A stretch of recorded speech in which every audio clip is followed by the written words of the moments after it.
Aunque vivíamos a 3 cuadras del puerto, mi padre no era marino. Casi no había marinos en la ciudad. Mi padre era sastre, o mejor dicho, pompié en la sastrería Gali. Solo iba al río los domingos con toda la familia, y disfrutar de la playa era lo más cercano que pudo estar nunca de una actividad náutica. Encallada al final de la playa, retenida con cadenas a un sauce para que las crecidas no se la llevaran, había una gran canoa sin asientos ni otro aditamento. Balandra tenía escrito sobre el metal oxidado. Siempre había estado allí, al menos para mí, que en ese entonces tenía 10 años, y era el cuarto y anteúltimo de mis hermanos. Acompañé a mi padre el día que se la compró al vasco Urreta. No escuché, ahora que lo pienso, ninguna queja de mi madre por el despilfarro de ese dinero, que seguramente podría haber tenido mejor empleo en, por ejemplo, comprarme unos zapatos. Un mes después, o algo así, siendo chico tenía otra apreciación del tiempo, mi padre compró un viejo motor industrial, no un motor marino, como hubiera de esperarse, sino un motor a explosión que me parece lo usaban para alimentar un generador. Con la ayuda del gallego Rodríguez, el mecánico de la esquina, que le debía un favor relacionado con cierto traje adaptado de apuro a su cuerpo deforme, logró para el verano siguiente incorporarlo a la balandra, junto con una hélice y un timón elemental. Desde ese momento comenzamos a realizar pequeños paseos por el río que se iban extendiendo hasta que llegamos a la boca. Navegábamos lentamente sometidos al monótono ritmo del motor de única marcha. La vegetación de la costa se deslizaba a nuestro alrededor, dándonos tiempo para apreciarla en sus mínimos detalles. Veíamos cómo los sirirí se zambullían casi sobre la borda para salir volando con una mojarra en el pico, y también las cabecitas de las tortugas flotando a nuestro alrededor. Mi padre le agregaba cosas a medida que detectaba las necesidades. Un ancla, una pequeña estructura con una lona para cubrirnos del sol, un tanque de 200 litros para guardar el combustible. Nunca se preocupó por pintarla o colocarle asientos, ninguna otra comodidad. Teníamos que cargar sillas o cajones para acomodarnos. Llevábamos cacharros para el achique y una cámara de automóvil como único salvavidas y elemento de diversión. La balandra amplió nuestro horizonte. Conocimos distintos recodos del río, pequeñas playas, hermosos atardeceres. Mi madre y mis hermanas sumaban viandas, bebidas y algunos elementos cotidianos tomados en préstamo de nuestra cocina, con el objetivo de hacer las excursiones más agradables. También llevábamos un par de tachos con estiércol que me tocaba procurar en el matadero vecino. Lo dejábamos secar al sol y después lo quemábamos. El humo combatía los mosquitos, que en algunos momentos se volvían insoportables. A finales del segundo verano mi padre dijo: «Nos vamos a Buenos Aires». Buenos Aires era para nosotros el lugar de donde venían las mercaderías, las novedades, las revistas de historietas y a donde se iban los más grandes a estudiar, donde había radio, cines, televisión. De esto último solo teníamos vagas noticias, en un pueblo donde no llegaba la señal. Ninguno de nosotros había conocido Buenos Aires. Ninguno había siquiera viajado a ningún lugar. Solo mi padre conocía esa ciudad, donde vivió algunos años en su juventud, y tendría que conocer algo más, algo de lo que nunca hablamos, ni llegaríamos a hacerlo. Un lugar llamado Dresden, donde había nacido, desde donde en los primeros años de casado llegaron algunas cartas que curiosamente él decidió ignorar, a pesar de lo cual mi madre las guardó y nadie supo nunca leerlas. Recién al día siguiente de que nos lo hubiera dicho, me di cuenta de que mi padre quería llevarnos a todos en la balandra. A esa edad, Buenos Aires quedaba hacia el oeste y se llegaba por carretera. No fue sino después de ese viaje que comprendí que estaba al sur y también se podía llegar navegando. El cielo claro con algunas nubes rosas anticipaban la salida del sol mientras nosotros bajábamos en una fila sinuosa por el medio del empedrado rumbo al puerto. Así empezó nuestra aventura. Luis, que por ser el más grande oficiaba de segundo de mi padre, levantó el ancla. El motorcito tosió un par de veces y lanzó una bocanada de humo por ese caño de escape rudimentario que mi padre le había hecho soldar y que oficiaba de chimenea. El sol del mediodía nos encontró a medio camino entre el puerto y la desembocadura. Mi mamá hizo la primera distribución de comida, estuvo medida y nos dio a entender que, de allí en adelante, todo estaría racionado, que tendríamos que hacerlo durar. Cuando llegamos a la boca tuvimos el primer problema. El destacamento de prefectura allí apostado nos obligó a desembarcar. Mi padre no había tenido en cuenta que la balandra no tenía registro ni el carnet de timonel. La embarcación no reunía, por otra parte, ninguna de las medidas de seguridad existentes, ni llevábamos siquiera nuestra documentación, tratándose de un área de frontera. A duras penas mi padre consiguió que no retuvieran la embarcación y que nos permitieran, aunque sea, desembarcar en la costa de enfrente para hacer un efímero campamento que debía durar hasta el día siguiente. Absolutamente todos sufrimos la decepción. El viaje había concluido apenas empezado. Debíamos pasar la tarde y la noche en un lugar inhóspito, por todo consuelo. A regañadientes comenzamos a bajar las cosas sobre un pequeño descampado. Luis insistió un par de veces con que volviéramos, o que por lo menos buscáramos un lugar mejor, pero mi padre se mantuvo firme. Esa tarde, ni las porciones generosas de torta ni los pastelitos se sobrepusieron a nuestra amargura. La cena consistió en apenas unos emparedados de carne fría. Mi padre no nos dejó bajar el toldo, cosa que hacíamos cuando nos quedábamos a dormir. Insistió con que cargáramos todo apenas anocheció. Después apagó el fuego. Los mosquitos se ensañaron con nosotros, pero él se mantuvo intransigente. No habría más fuego. Como a las 2 de la mañana, en el más absoluto silencio, nos embarcamos. Mi padre quedó al timón, mientras Luis y él remaban. La balandra se fue deslizando lentamente hacia la boca, oculta por las sombras de la noche, acompañada del dulce chapoteo de los remos. Cuando amaneció, estábamos flotando a la deriva en el Uruguay. Recién en ese momento, mi padre encendió el motor. No creo haber sentido tanta alegría en mi vida. El río Uruguay bajaba ancho, lento, amarronado. Navegábamos lejos de la costa para evitar los bancos de arena. Yo hacía binoculares con las manos y recorría los detalles de las barrancas de la costa uruguaya y los montes salvajes de la costa argentina. Dos conceptos que mi padre se ocupó de enseñarnos, como si este conocimiento midiera la importancia de la travesía. Un barco maderero surgió detrás nuestro en el horizonte. Primero fue una cascarita contra el reflejo del sol. Lentamente fue creciendo hasta superarnos, no sin antes saludarnos con su ronco sirenazo. Antes de las pesquerías cruzamos la draga hundida. La balandra pasó casi rozando el casco invertido, que sobresalía del agua como una ballena encallada. Tal hubiera sido la comparación si en ese momento hubiera sabido cómo luce una ballena encallada. Atracamos en las pesquerías, plural para un singular y extenso arenal, por donde los carros entraban al río a recoger peces con redes. El olor a pescado hervido, podrido, grasiento, llenaba el aire en kilómetros a la redonda, pero mi padre decidió que era buen momento para que las mujeres hicieran las necesidades. Después nos quedamos algunas horas para comer y disfrutar el agua tibia y de la playa que no se acababa nunca. No pensó mi padre, que nada sabía de estas cosas, que el río estaba bajando, y cuando decidimos partir, encontramos la balandra apoyada irremisiblemente en la arena. Fue inútil que tratáramos de aliviar la carga metiéndonos todos, para empujar, en el agua que nos llegaba a los tobillos. Habíamos encallado. Esa noche nos quedamos a dormir en la playa, acosados por una nube de mosquitos y tábanos que no respetaban la fogata de estiércol. Al amanecer buscamos la única ayuda que podíamos conseguir. Caminamos 1 hora por la playa hasta donde estaban los carros con las varas enterradas en la arena. No había caballos ni pescadores, la bajante los había alejado. Tuvimos que seguir hasta la cocina, unos enormes tachos a la intemperie donde servía el pescado, materia genérica que terminaba en harina.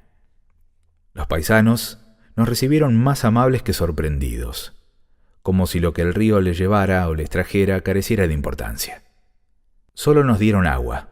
Mi mamá no había calculado llevarla suficiente, era una dama juana sin manija.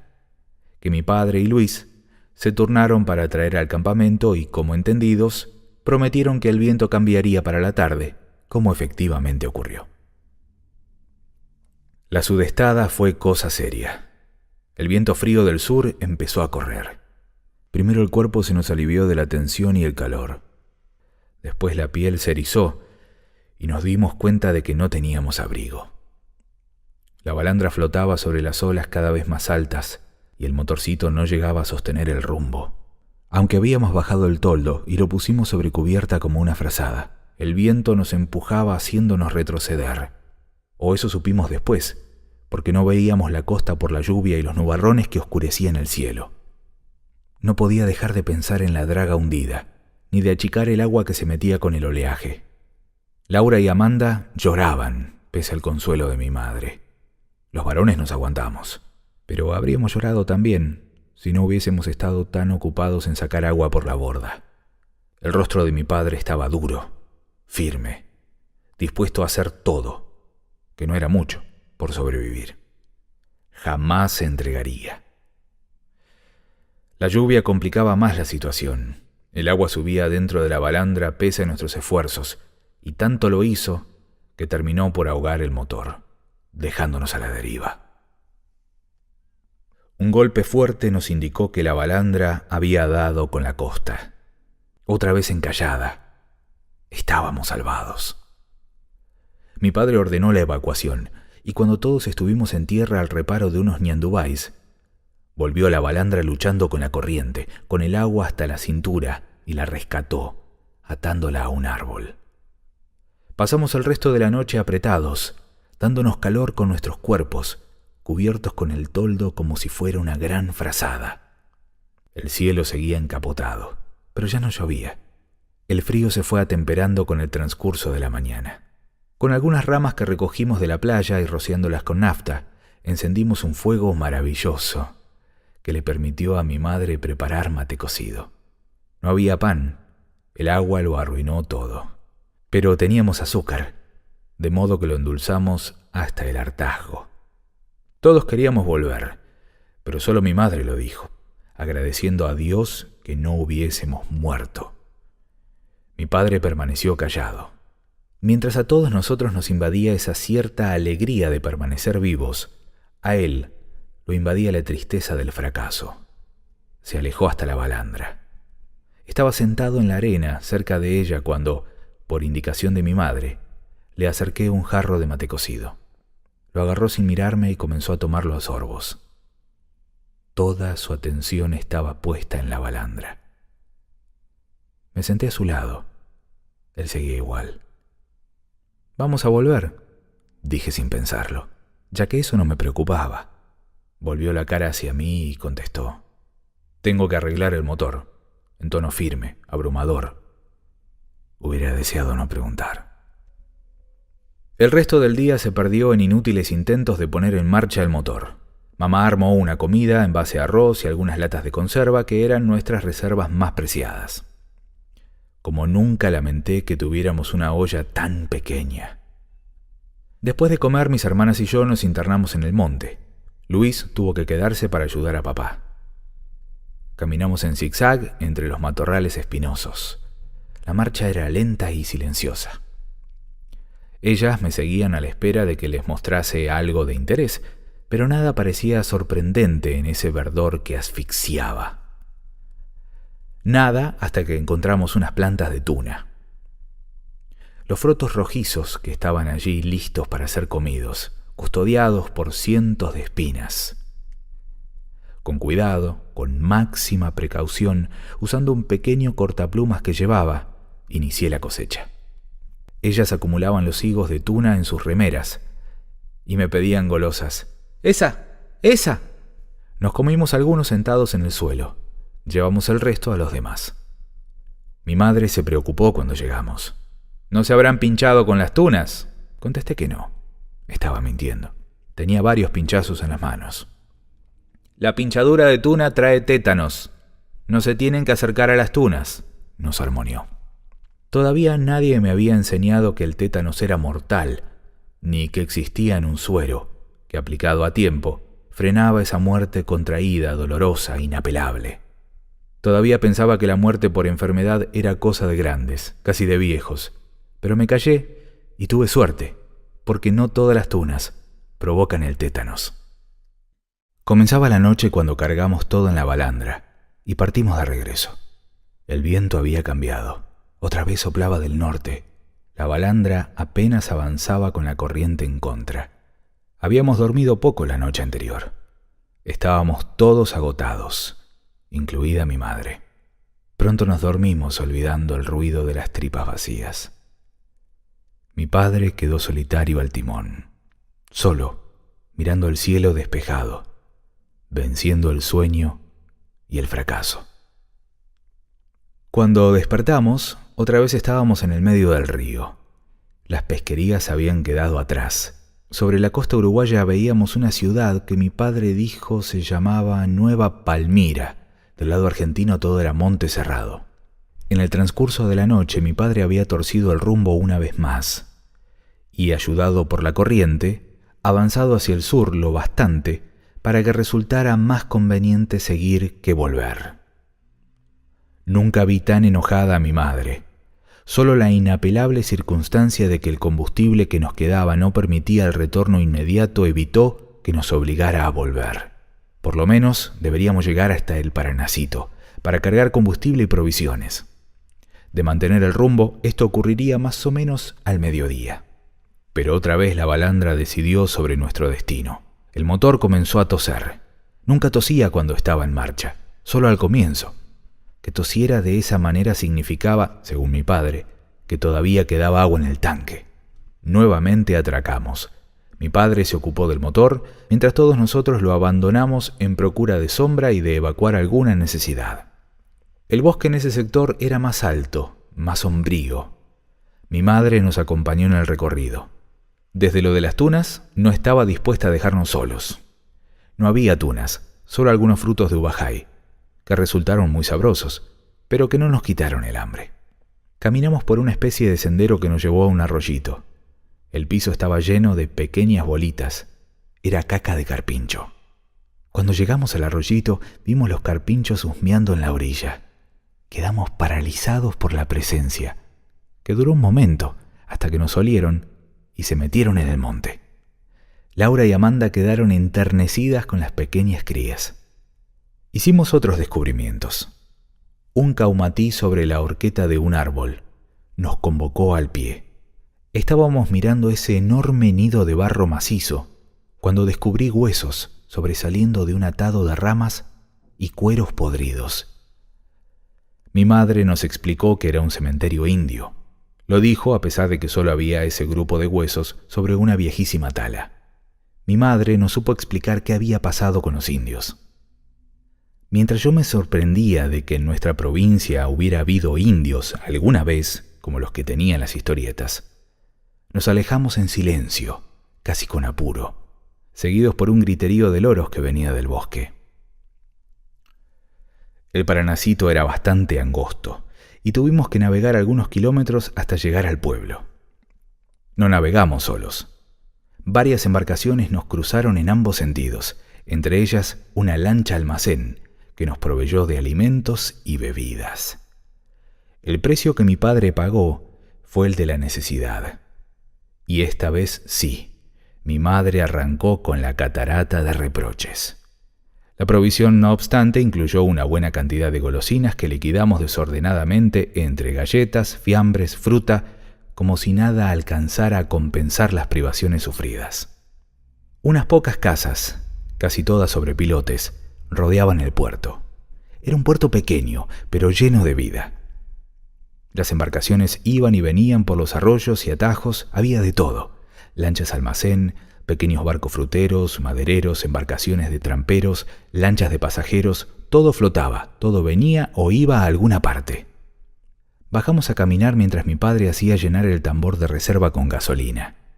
Desde la explanada del puerto veíamos el destacamento de prefectura, para nada ocupados en controlar aquel tráfico caótico que incluía embarcaciones precarias, nunca tanto como la nuestra, y sí muy entretenidos en arrojar baldes de agua sobre las pasajeras de alguna lancha de turistas que devolvían el juego de carnaval. El ánimo de mi madre había cambiado. Mi padre logró convencerla que pasada la noche llegaríamos a Zárate y de allí en micro a Buenos Aires. Por primera vez supe que no llegaríamos con la balandra a Buenos Aires, que aún restaba camino por hacer. Salimos casi al atardecer y la noche la pasamos navegando. Clareaba cuando vimos a lo lejos el puerto de Zárate, que mi padre eludió dirigiéndose hacia el Tigre. Estábamos sobre el Paraná de Las Palmas. A mí me daba lo mismo.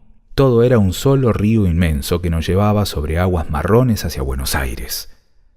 Pasamos otra ciudad, que debe haber sido Campana, y el río era cada vez más ancho y vigoroso. Buques enormes nos pasaban.